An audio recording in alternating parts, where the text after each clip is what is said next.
VOA Afrique. Bienvenue à tous, merci de regarder VOA Afrique. Tout de suite, un nouveau numéro de Votre santé, votre avenir.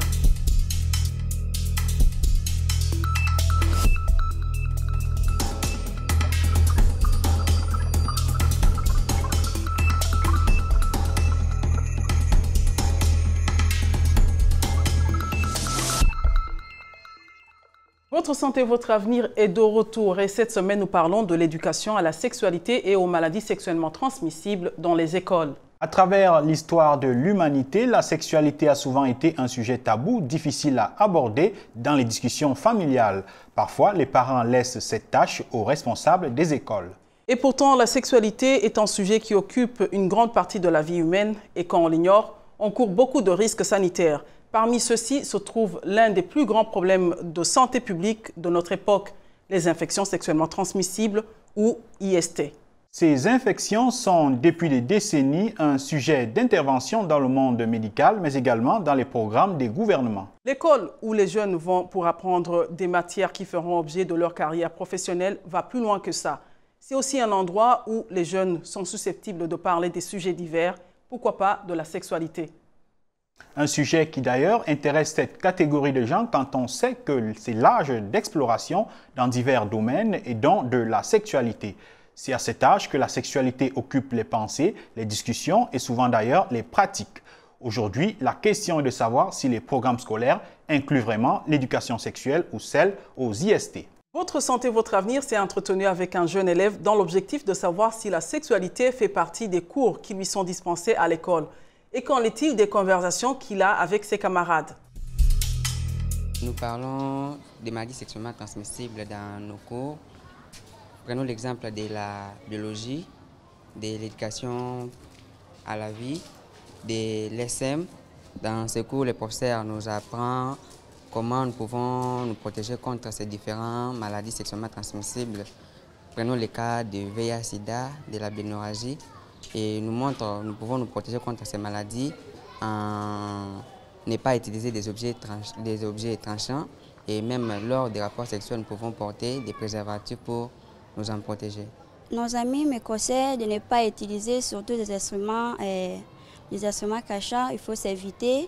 Par exemple, par les brosses à dents, quelqu'un qui a la maladie de sida peut brosser. Il peut se casser et le sang va rester dans cette brosse. Et une autre personne peut venir prendre ça et il va attraper ça. Les enseignants sont disponibles à répondre à les problèmes que nous leur posons. Ils sont là pour nous apporter des conseils et nous guider dans des voies meilleures. Pour les jeunes filles, ça nous conseille de ne pas s'exploser, surtout une fille qui a l'âge de 16 ans, il peut accoucher avec un papa qui a l'âge de 70 ans. On le disait tantôt, la sexualité est un sujet encore tabou et beaucoup de parents à la maison préfèrent laisser cette tâche aux éducateurs de l'école. Alors, que font ces derniers une fois que cette responsabilité se retrouve entre leurs mains? Y a-t-il des cours appropriés à la sexualité? Un enseignant nous donne des éclaircissements. Il y a premièrement la sexualité, deuxièmement il y a les IST ou MST en d'autres termes. En rapport avec la sexualité, j'ai dit à une fille qui a atteint déjà l'âge de puberté qu'un jour, dans sa vie, elle verra le sang qui sort, par exemple, de son vagin. Et que la fille doit savoir que cela n'est pas une maladie. Hein? C'est comme ça que Dieu l'a créé. Et maintenant, au garçon, je lui dis de s'abstenir, hein, déjà à cet âge-là.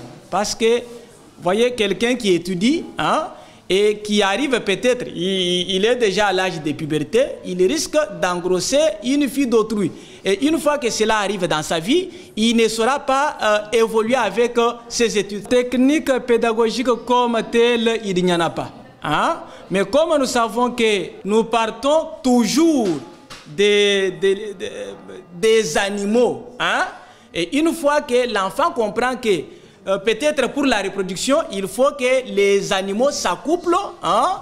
Il va aussi comprendre, de même que chez l'homme, c'est comme ça que la chose se passe. Une bonne chose que l'école aujourd'hui soit au cœur de la formation, non seulement professionnelle, mais aussi sociale de l'être humain. Effectivement, Rosine, c'est une avancée extraordinaire que l'on ne se limite plus seulement aux cours théoriques, mais à la formation intégrale des élèves. D'ailleurs, les responsables des écoles enregistrent parfois des cas difficiles à gérer, comme ceux des relations intimes ou des cas de grossesse chez les jeunes scolarisés, d'où la nécessité de mettre en place des cours sur la sexualité dans le curriculum. Ces cours existent-ils réellement? Les écoles sont-elles vraiment outillées pour faire face à ce genre de discussion? Des questions que l'on se pose et auxquelles les responsables scolaires apportent des réponses. Quand les enfants viennent à l'école, normalement, il y a un enseignement de qualité. Et lorsqu'on a inséré les cours, surtout les cours de la biologie et l'éducation à la vie, nous devrons éduquer les enfants. Tout est prévu dans un secteur purement dans le cadre de l'enseignement. Et chez nous, tout est prévu. Nous avons des enseignants qui encadrent pour orienter bien ces enfants-là. Nous avons un professeur de biologie. Nous avons aussi un autre professeur de l'éducation à la vie. L'école, c'est un milieu purement éducatif. Et dans un milieu purement éducatif, comme je viens de le dire, on doit prendre toutes les dispositions. C'est-à-dire on prend déjà des garde-fous à partir des cours, à partir d'un encadrement sérieux. Avant la rentrée des classes, nous avons des séances, des séminaires organisés au sein de l'école. Place maintenant à la question des téléspectateurs sur Facebook. Cette semaine, la question sélectionnée est celle de Louis Ndoula. Louis Ndoula veut savoir quelles sont les précautions à prendre pour éviter les boutons du visage. Le docteur Amangenkap va répondre à sa question. Pour éviter l'apparition de boutons sur le visage notamment, il faut respecter un certain nombre de règles d'hygiène corporelle quotidienne strictes. Dans un premier temps, il faut se laver régulièrement le visage avec un savon. La caractéristique de ce savon, c'est que c'est un savon qui doit avoir un pH neutre. Dans un deuxième temps, il faut pratiquer un gommage du visage assez régulièrement, assez quotidiennement. Ce gommage aura pour but d'enlever les peaux mortes qui sont présentes sur le visage et l'excès de sébum qui favorise très souvent l'apparition de boutons ou d'acné. Dans un troisième temps, il faut absolument se nettoyer le visage tous les soirs et surtout pour les femmes, se démaquiller tous les soirs avant de se coucher parce que le fait de ne pas se démaquiller encrasse un tout petit peu les pores et favorise l'apparition de boutons.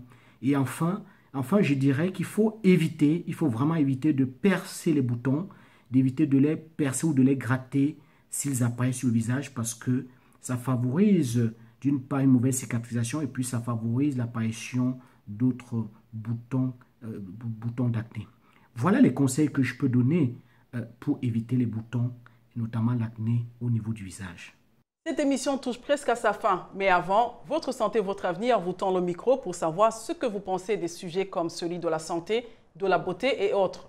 Et cette semaine, notre curiosité s'est portée sur l'eau que vous buvez. Comment faites-vous pour savoir qu'elle est potable? Voici quelques-unes de vos réponses.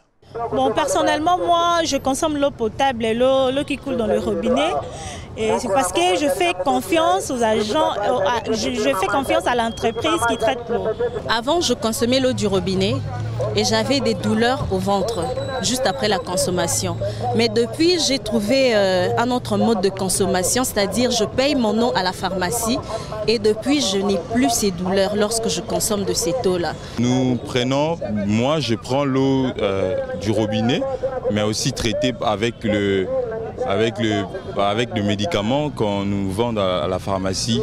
L'eau avec le chlore, en fait, nous mettons à l'intérieur pour essayer de purifier, même si ce n'est pas à 100%, au moins ça nous aide à bien traiter de l'eau.